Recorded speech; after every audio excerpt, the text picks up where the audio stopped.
Welcome back to this session of the Hindu newspaper analysis, in which we will discuss all issues and events which have national and international importance for UPSC Civil Services examination. Today we will discuss mainly five issues. The first issue is related to POCSO Act 2012, and the second issue is related to impeachment against Chief Election Commissioner, and third issue is who decides nominations to Union Territories Assemblies, and fourth issue is the path to ending global hunger runs through India, and fifth issue is nutritional crisis in India. So let's discuss all the issues in detail.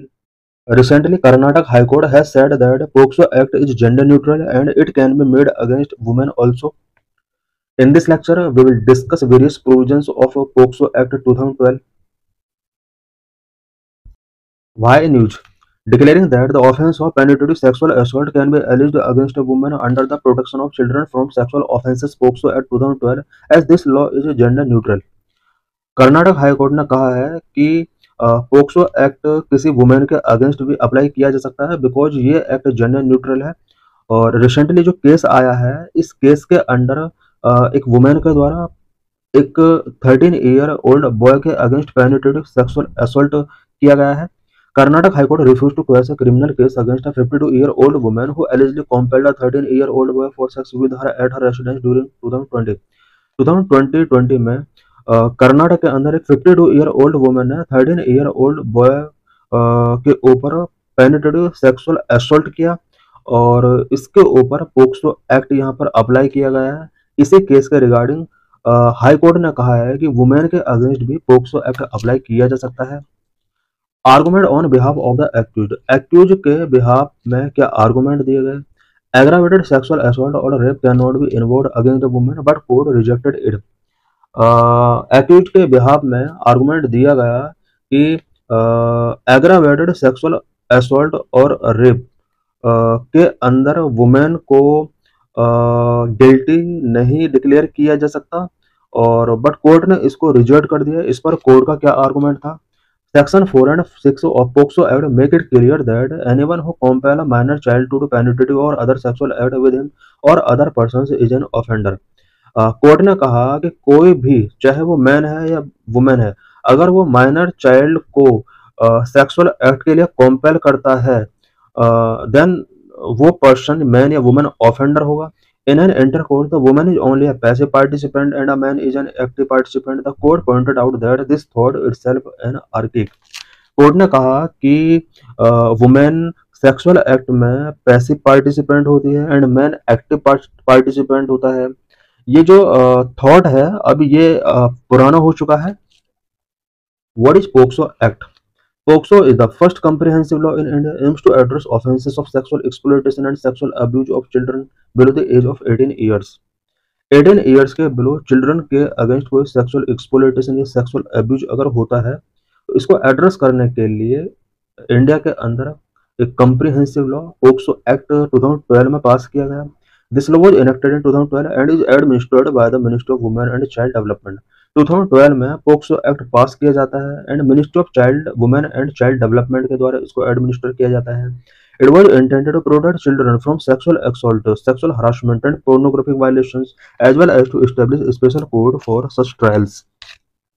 POCSO act children को sexual assault से, sexual harassment से, pornographic violation से protect करता है।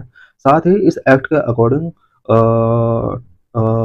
Sexual assault या sexual harassment से related trial को complete करने के लिए स्पेशल कोर्ट्स इसके अंडर एस्टेब्लिश की जाती हैं।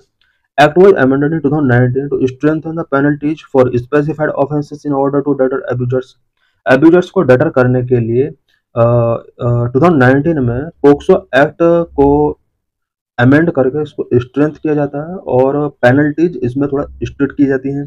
POCSO was enacted in consequence to India's ratification of the UN Convention on the Rights of the Child in 1992.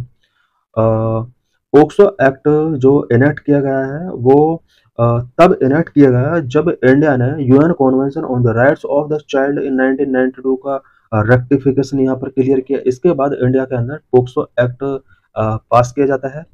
What are the special provisions under POCSO act? POCSO act के under special provisions क्या क्या है? Number 1, it is gender neutral nature. इसका जो nature होता है वो gender neutral है। It means man and women दोनों को ही पोक्सो एक्ट के अंदर एक्चुअल डिक्लेयर किया जा सकता है। The act recognise that both boys and girls can be victims of sexual abuse and such abuse is a crime regardless of the gender of the victim. इस act के according boys and girls दोनों ही sexual abuse के victim हो सकते हैं, और ये जो अब्यूज होते हैं ये एक क्राइम है, और इसमें मेल और फीमेल के बेस पर किसी भी तरह का डिस्टिंक्शन नहीं किया जाएगा।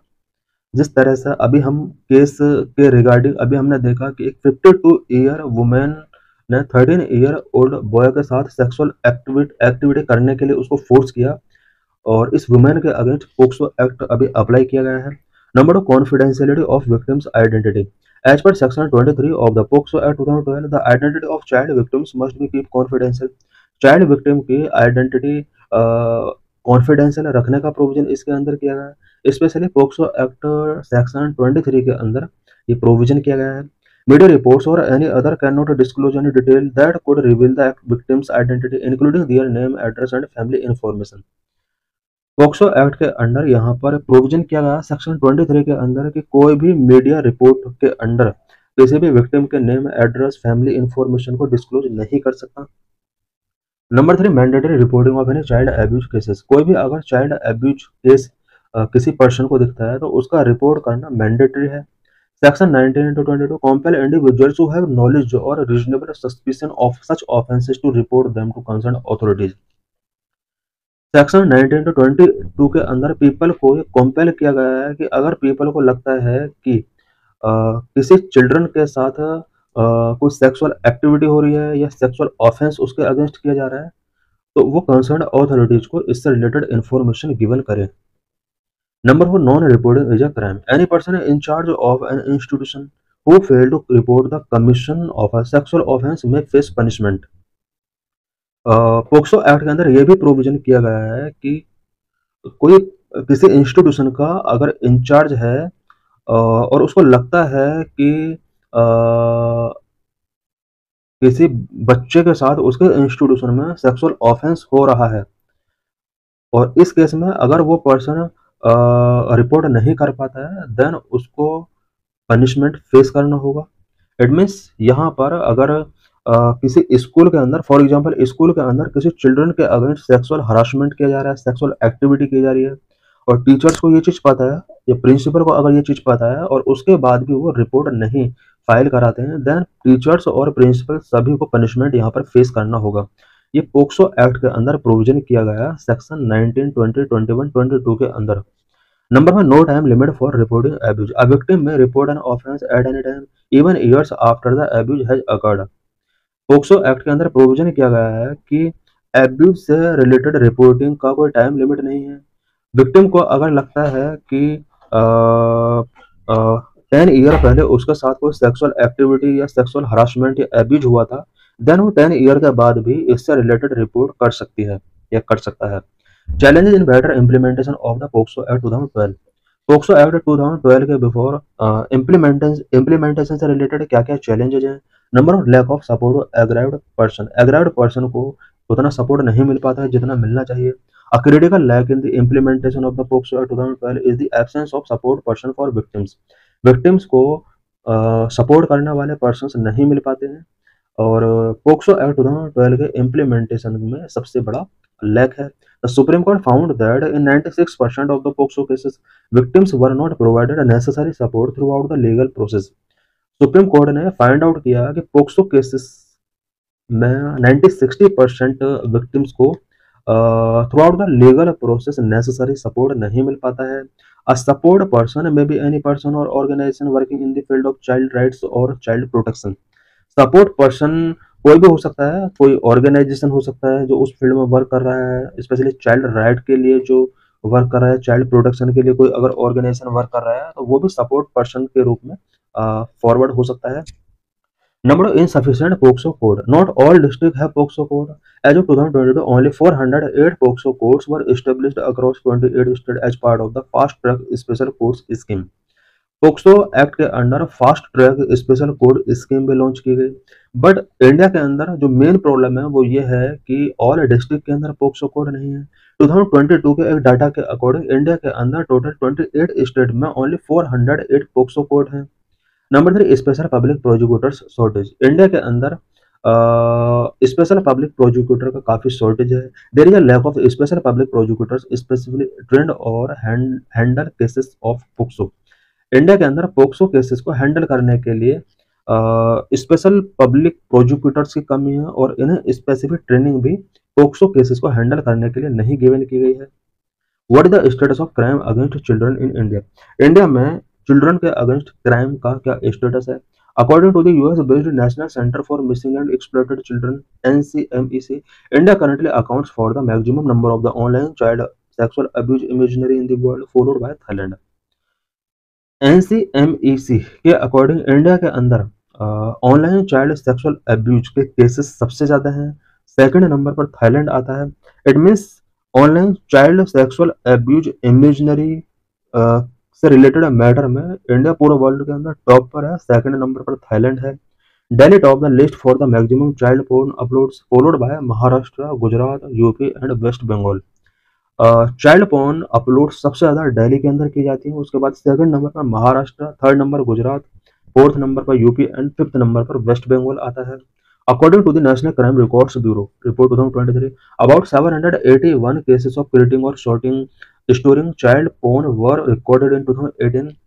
एनसीआरबी के 2023 के रिपोर्ट के अकॉर्डिंग 2018 में इंडिया के अंदर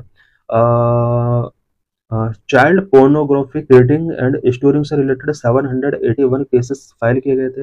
इन 2017 देयर वर 331 केसेस। 2017 में ये जो केसेस थे ओनली 331 थे। What is the removal process for chief election commissioners in India. India के अंदर चीफ इलेक्शन कमिश्नर्स को रिमूव करने के लिए क्या प्रोसेस है। Why news, opposition is considering moving a motion against chief election commissioner Gyanesh Kumar seeking his removal। Opposition parties ने decide किया है कि वो chief election commissioner Gyanesh Kumar को रिमूव करने के लिए पार्लियामेंट के अंदर एक मोशन इनिशिएट करेंगे। Chief election commissioner and other election commissioners appointment condition of services and term of office act 2023 which provide immunity to the chief election commissioner and election commissioners for all decisions taken by them in present and the past। Chief election commissioner and other election commissioner act 2023 के अंदर ये provision किया गया है कि present या past में chief election commissioners के द्वारा जो भी डिसीजन टेकन किए गए हैं उनके अगेंस्ट कोई भी कार्रवाई नहीं की जाएगी। इट मीन्स इस एक्ट के अकॉर्डिंग इन्हें इम्यूनिटी गिवन की गई है। According to the act the chief election commissioner can be removed in the same manner and ground as a supreme court जज। इंडिया के अंदर चीफ इलेक्शन कमिश्नर को रिमूव करने के लिए ग्राउंड और मैनर जो होता है वो वही होता है जो सुप्रीम कोर्ट के जज के लिए होता है। इट मीन्स यहाँ पर इम्पीचमेंट प्रोसेस के थ्रू ही चीफ इलेक्शन कमिश्नर को रिमूव किया जा सकता है। Parliament can dismiss the chief election commissioner bye motion with 2/3 majority in both the house. Chief election commissioner को रिमूव करने के लिए पार्लियामेंट के बोथ हाउसेस से 2/3 मेजॉरिटी से मोशन को पास कराना होगा। In order for the motion to be accepted at least 50 members have to sign in its favour. Motion को एक्सेप्ट कराने के लिए इट मीन्स लोकसभा के अंदर स्पीकर एंड राज्यसभा के अंदर चेयरमैन इस मोशन को तभी एक्सेप्ट करेगा जब एट लीस्ट 50 मेंबर्स के द्वारा इस मोशन को फेवर किया जाएगा, साइन किया जाएगा। What is the removal process for chief election commissioner. Chief election commissioner को रिमूव करने के लिए क्या प्रोसेस है। Chief Election Commissioner of India can only be removed from office in the same manner and on the same ground as the Supreme Court judge. This process is impeachment, which involve a motion passed by both House of Parliament with a special majority. Chief Election Commissioner के लिए removal process same वही है जो supreme court के जज के लिए होता है। इट मीन्स इम्पीचमेंट प्रोसेस यहाँ पर अप्लाई करना होगा। इम्पीचमेंट प्रोसेस को पार्लियामेंट का बोथ हाउस से स्पेशल मेजोरिटी के साथ पास कराना होता है। ग्राउंड्स फॉर रिमूवल, रिमूवल के लिए क्या क्या ग्राउंड होना चाहिए। The chief election commissioner can be removed for proven misbehaviour और incapacity similar to the grounds for removing a supreme court जज। जिस तरह से सुप्रीम कोर्ट के जज को रिमूव करने के लिए ग्राउंड मिसबिहेवियर एंड इनकैपेसिटी होना चाहिए, उसी तरह से चीफ इलेक्शन कमिश्नर को यहाँ पर रिमूव करने के लिए मिसबिहेवियर और इनकैपेसिटी बेस होना चाहिए। रिसेंटली हम देख रहे हैं कि चीफ इलेक्शन कमिश्नर जो हैं उन्होंने अपनी पोस्ट पर रहते हुए इनकैपेसिटी शो किया है डेमोक्रेसी को प्रोटेक्ट करने के लिए। Number 2 removal process. इम्पीचमेंट के अंडर रिमूवल प्रोसेस क्या होता है। Initiation, A motion for removal must be introduced in either the Lok Sabha or the Rajya Sabha. Impeachment के अंडर प्रेसिडेंट सुप्रीम कोर्ट के जज या फिर चीफ इलेक्शन कमिश्नर को रिमूव अगर करना है तो उसके लिए पार्लियामेंट के आइदर हाउस में लोकसभा और राज्यसभा के अंदर हमें एक मोशन इंट्रोड्यूस करना होगा और 50 मेंबर के द्वारा एग्रीड होना चाहिए। Next, investigation. If the motion is admitted it is investigated by 3 member committee. Motion को अगर लोकसभा के स्पीकर के द्वारा या राज्यसभा के चेयरमैन के द्वारा अगर एडमिट कर लिया जाता है देन 3 मेंबर कमेटी के थ्रू इसको इन्वेस्टिगेट कराया जाता है। इन्वेस्टिगेट कमेटी के अंदर 3 मेंबर्स जो होंगे उसमें 1 सुप्रीम कोर्ट जज होगा, 1 chief justice of high court होगा एंड 1 एमिनेंट जूरिस्ट इसके अंडर होगा। इट मीन्स ये 3 मेंबर कमेटी होगी जो कि एलिगेशन से रिलेटेड इन्वेस्टिगेशन करेगी। Parliamentary vote. If the committee finds the chief election commissioner guilty, the motion is put to a vote in both house. 3 member committee अगर chief election commissioner को guilty found कर लेके then इस motion से related दोनों houses के अंदर voting कराया जाएगा। Special majority 2/3 of those present and voting and a majority of the total membership of each house is required for the motion to pass. Each house में इस motion को pass कराना होगा बट स्पेशल मेजोरिटी के साथ पास कराना होगा। Special majority के अंदर 2 कंडीशंस होती हैं। टोटल मेंबरशिप की मेजोरिटी होनी चाहिए plus present and voting member का 2/3 सपोर्ट होना चाहिए।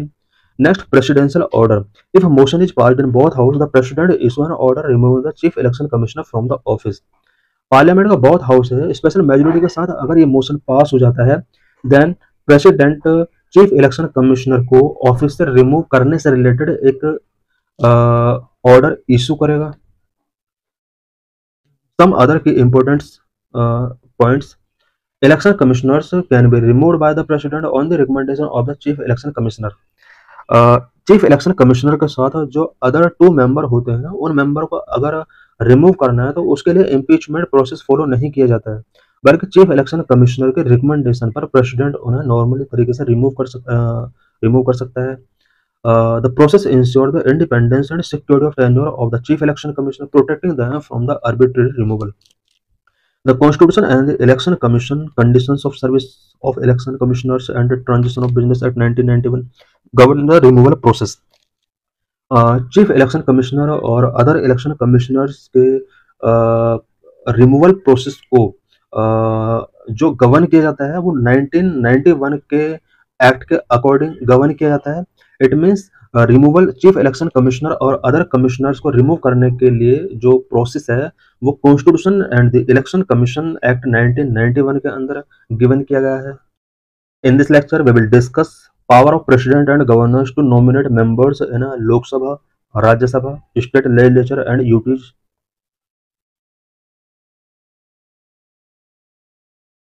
Why news? The Union Home Ministry presented an affidavit before the Jammu and Kashmir and Ladakh High Court related to LG power. Lieutenant governor की power से related union home ministry ने recently Jammu and Kashmir and Ladakh high court के before एक affidavit present किया है। It has submitted that the power of the Lieutenant Governor of Jammu and Kashmir to nominate 5 members to the Legislative Assembly of Jammu and Kashmir can be exercised by him without the aid and advice of its Council of Ministers. Union home ministry ने जो अभी affidavit present किया उस affidavit में इन्होंने कहा है कि जम्मू एंड कश्मीर के लेफ्टिनेंट गवर्नर को जो legislative assembly of Jammu and Kashmir के लिए 5 मेंबर नॉमिनेट करने की जो पावर मिली हुई है उस पावर का use lieutenant governor council of ministers के एडवाइस के विदाउट इस पर डिसीजन टेकिंग कर सकता है। इट मीन्स यहाँ पर यूनियन होम मिनिस्टर का कहना है कि Jammu and Kashmir legislative assembly के लिए जो लेफ्टिनेंट गवर्नर यहाँ पर 5 मेंबर्स नॉमिनेट करेगा उसको नॉमिनेट करने से पहले काउंसिल ऑफ मिनिस्टर्स के द्वारा एडवाइस टेकिंग करने की उसको कोई नीड नहीं है। व्हाट डज द कॉन्स्टिट्यूशन से? मेंबर्स को नॉमिनेट करने से रिलेटेड कॉन्स्टिट्यूशन के अंदर क्या क्या प्रोविजंस किए गए हैं? The Indian constitution provide for nominated members in the house of parliament and state legislature. Parliament and state legislature के अंदर मेंबर्स का जो नॉमिनेशन किया जाता है प्रेसिडेंट या गवर्नर के द्वारा, उससे रिलेटेड कॉन्स्टिट्यूशन के अंदर प्रोविजन किए गए हैं। The provision for nominating 2 Anglo Indian members to the Lok Sabha and 1 Anglo Indian member to the state legislative assemblies was discontinued in 2020। 2020 से पहले पार्लियामेंट के अंदर स्पेशली लोकसभा के अंदर 2 एंग्लो इंडियन मेंबर का नॉमिनेशन किया जाता था एंड स्टेट लेजिस्लेटिव असेंबलीज के लिए 1 एंग्लो इंडियन का यहाँ पर नॉमिनेशन किया जाता था। बट 2020 से इसको डिसकंटिन्यू कर दिया गया। इट मीन्स अब लोकसभा एंड लेजिस्लेटिव असेंबलीज के लिए मेंबर्स नॉमिनेट नहीं होते हैं। The Rajya Sabha has 12 nominated member. Current में राज्यसभा के अंदर प्रेसिडेंट के द्वारा 12 मेंबर नॉमिनेट किए जाते हैं। These members are nominated by the President on the aid and advice of the Union Council of Ministers। जो मेंबर्स हैं प्रेसिडेंट के द्वारा नॉमिनेट किए जाते हैं और इसके लिए यूनियन काउंसिल ऑफ मिनिस्टर्स का इसको एडवाइस टेकिंग करना होता है। इट मीन्स पार्लियामेंट के अंदर लोकसभा और राज्यसभा, लोकसभा के अंदर ये डिसकंटिन्यू हो गया है बट राज्यसभा के अंदर अभी भी 12 मेंबर्स नॉमिनेट किए जाते हैं। प्रेसिडेंट नॉमिनेट करने से पहले यूनियन काउंसिल ऑफ मिनिस्टर्स की एडवाइस टेकिंग करता है। In the 6th state with legislative councils nearly 1/6 of the members are nominated. India के अंदर अबाउट ऐसे 6 स्टेट हैं जहां पर लेजिस्लेटिव काउंसिल अभी भी है। इन सभी लेजिस्लेटिव काउंसिल के लिए 1/6 मेंबर जो होते हैं वो अभी भी नॉमिनेट किए जाते हैं। These members are nominated by the governors on the advice of the state council of ministers. State के अंदर इन मेंबर्स का जो नॉमिनेशन किया जाता है वो गवर्नर के द्वारा स्टेट काउंसिल ऑफ मिनिस्टर्स की एडवाइस पर ही किया जाता है। इट मीन्स हम यहाँ देख रहे हैं कि जो भी मेंबर्स नॉमिनेट किए जा रहे हैं सेंटर के अंदर या फिर स्टेट के अंदर काउंसिल ऑफ मिनिस्टर की एडवाइस पर ही उनको नॉमिनेट किया जा रहा है। बट यहाँ पर जो अभी करंट में इशू बना हुआ है वो इशू ये है कि यूटी के अंदर जो एलजी अपॉइंट नॉमिनेट करता है मेंबर को, क्या उसके लिए काउंसिल ऑफ मेंबर की एडवाइस टेकिंग करनी चाहिए या नहीं। रिसेंटली यूनियन होम मिनिस्ट्री ने जिस तरह से जम्मू एंड कश्मीर के लिए कोर्ट में एफिडेविट गिवन किया है कि वहां एलजी जो 5 मेंबर्स का नॉमिनेशन करता है उसे काउंसिल ऑफ मिनिस्टर्स की एडवाइस टेकिंग करने की जरूरत नहीं है, ये कहीं ना कहीं अदर प्रोविजन के कॉन्ट्रेरी है। What about union territories, UT से रिलेटेड हम स्पेशल प्रोविजंस हम यहाँ पर पढ़ेंगे। The composition of the legislative assemblies of 3 UTs are govern by act of parliament. India के अंदर ऐसे 3 यूटीज हैं जहां पर लेजिस्लेटिव असेंबलीज हैं और इन असेंबलीज को पार्लियामेंट के एक्ट के अकॉर्डिंग गवर्न किया जाता है। 3 यूटी के under number 1 Delhi, number 2 Puducherry and number 3 Jammu and Kashmir. Number 1 Delhi. Section 3 of the government of NCT national capital territory of Delhi act 1991 provide for 70 elected members in the Delhi assembly. Government of national capital territory of Delhi act 1991 के section 3 के अंदर provision किया गया है कि Delhi assembly के अंदर 70 elected member होंगे। There are no nominated MLA in the Delhi assembly. Delhi assembly के अंदर कोई भी नॉमिनेटेड मेंबर नहीं होता है। यहाँ पर ये शो करने की कोशिश की जा रही है कि किन किन यूटी के अंदर लेजिस्लेटिव असेंबली है और किन यूटी के अंदर नॉमिनेटेड मेंबर्स कितने हैं और वो नॉमिनेटेड मेंबर अगर हैं तो वो किसके द्वारा नॉमिनेट किए जाते हैं। Number 2 Puducherry. Section 3 of the government of union territory act 1963 provide for 30 elected members in the legislative assembly for of Puducherry.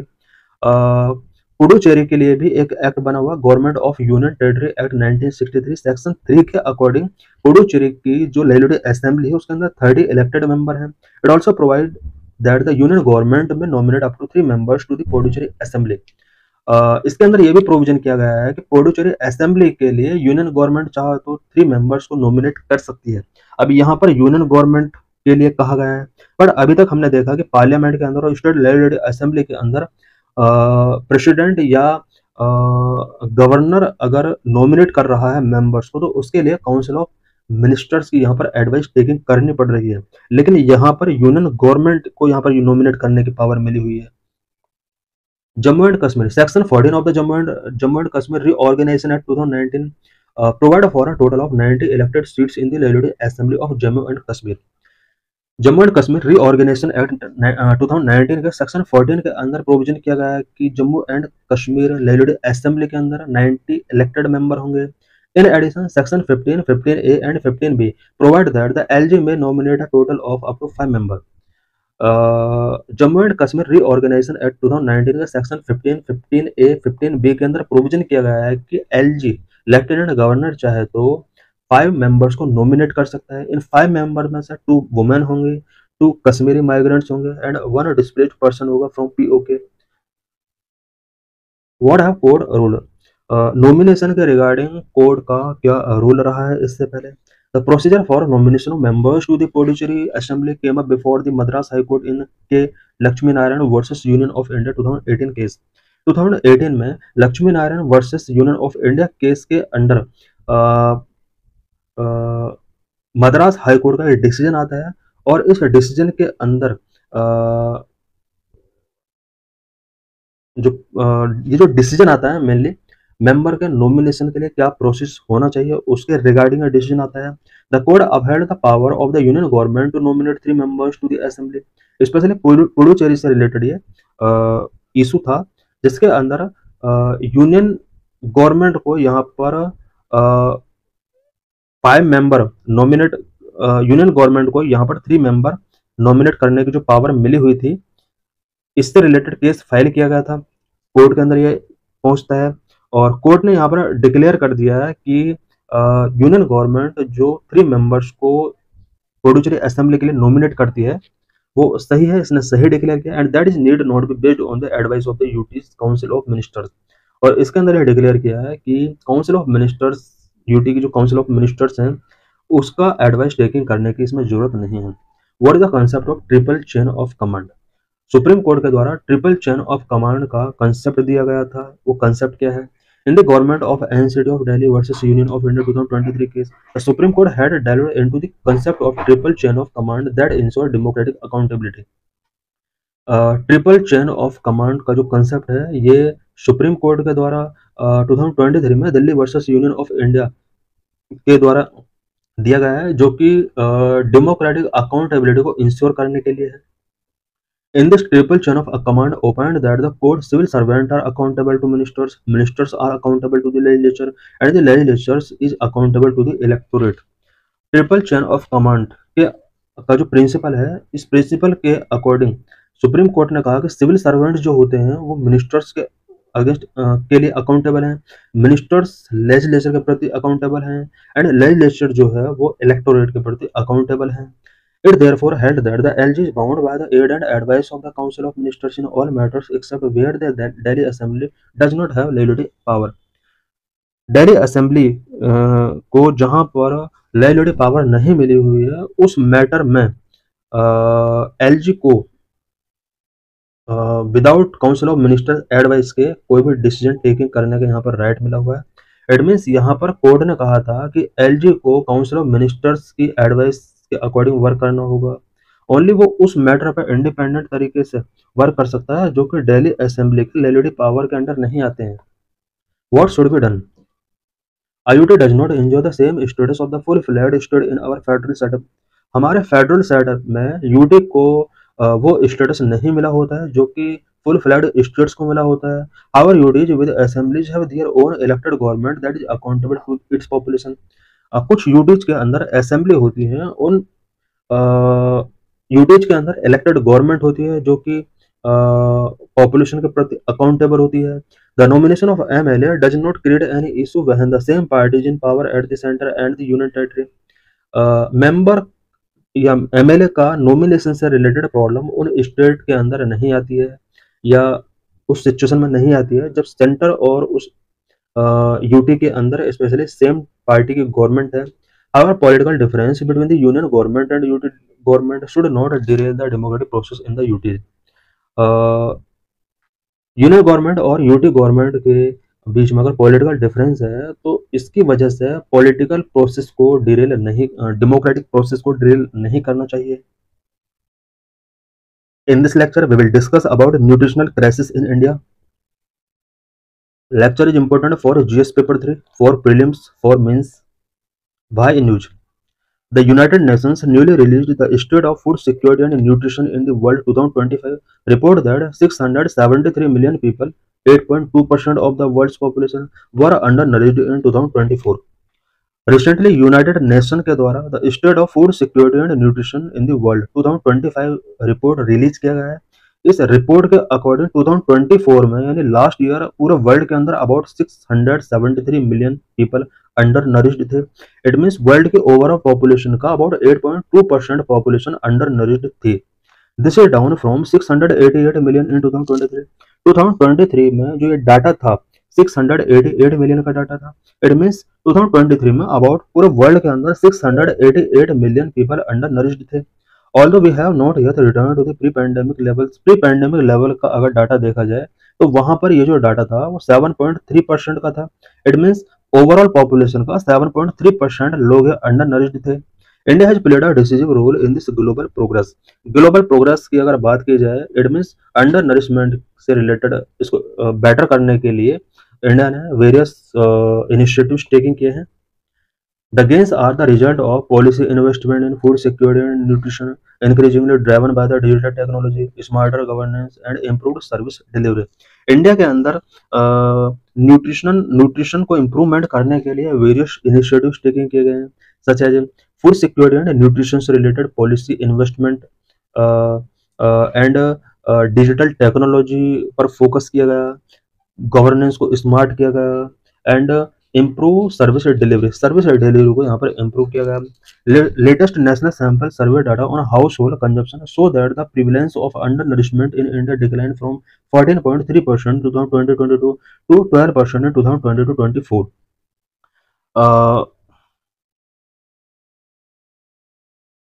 Latest national sample survey data के अकॉर्डिंग इंडिया में 2020-22 में जहां पर अंडर नरिश्ड पीपल थे वो 14.3% पीपल हुआ करता था, वहीं 2024 में 12% तक रिड्यूस हुआ है।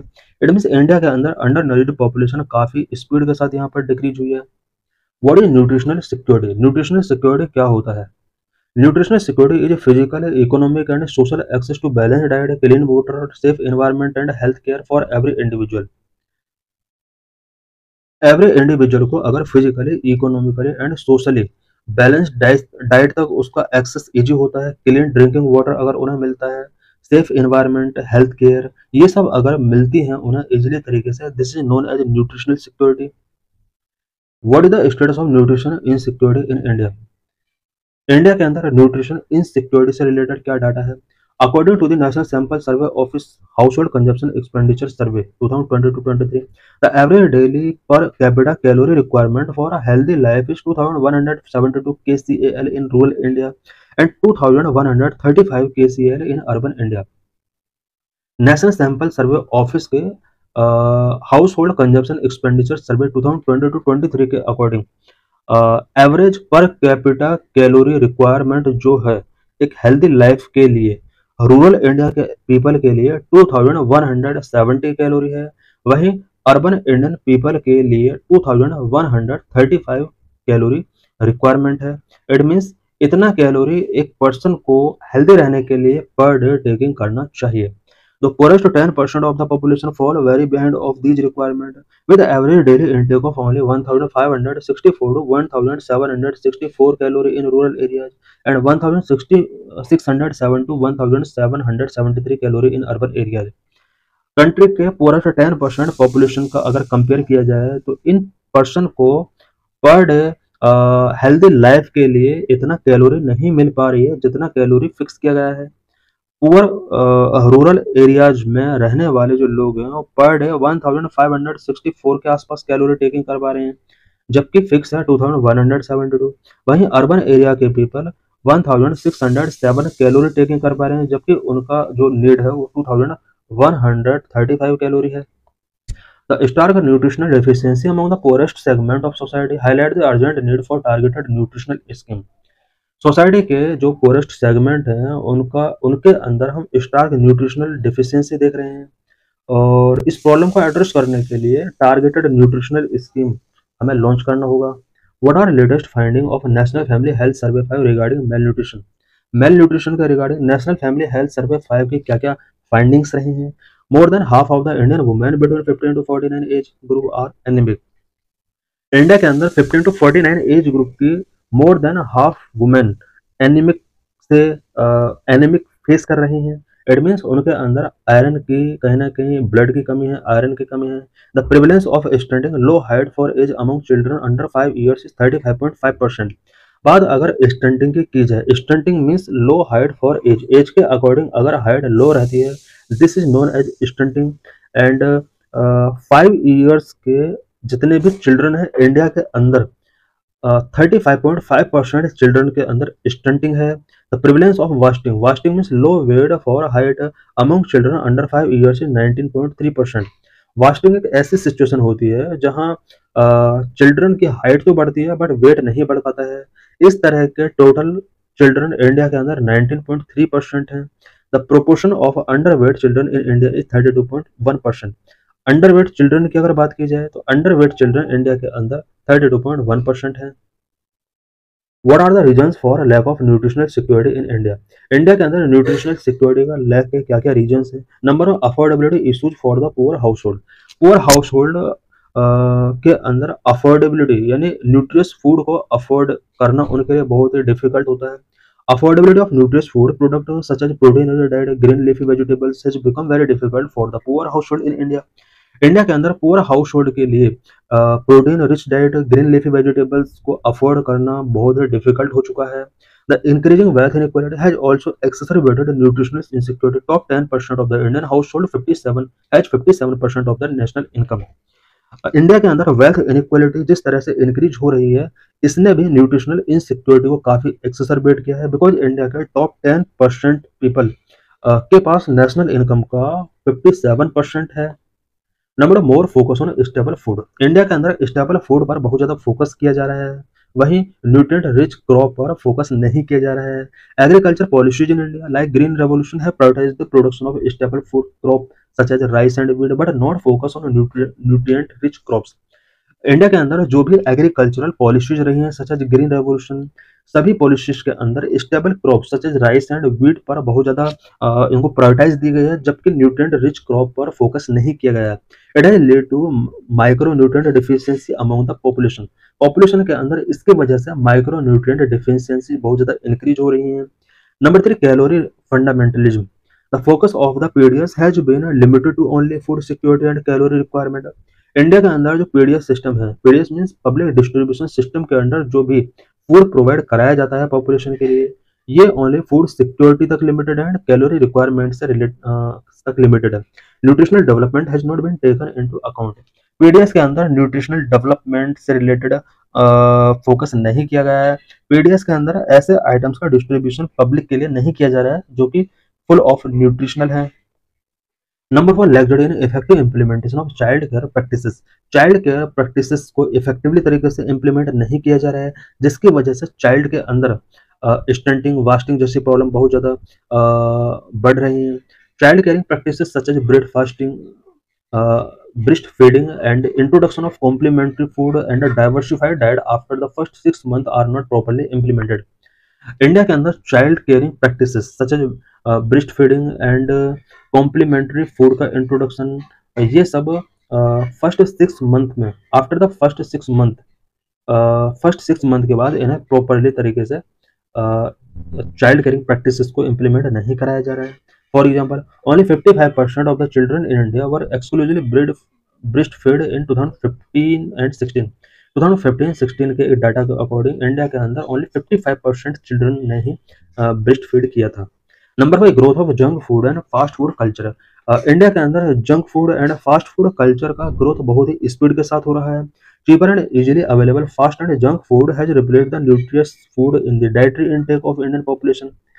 इंडियन पॉपुलेशन अब cheaper and easily available fast and junk food taking कर रही है जो कि न्यूट्रियस नहीं होते हैं। For example, as per recent household consumption survey, Indians are spending less on cereals and pulses and more on beverages, refreshment and processed food. National household consumption survey के according Indian people cereals and pulses पर less spending कर रहे हैं, जबकि beverages, refreshment and processed food पर वो more spending कर रहे हैं। Number 6, increase income and urbanisation, urbanisation बहुत ज्यादा बढ़ रहा है, लोगों की इनकम इंक्रीज हो रही है, वो रेडीमेड फूड चाहते हैं।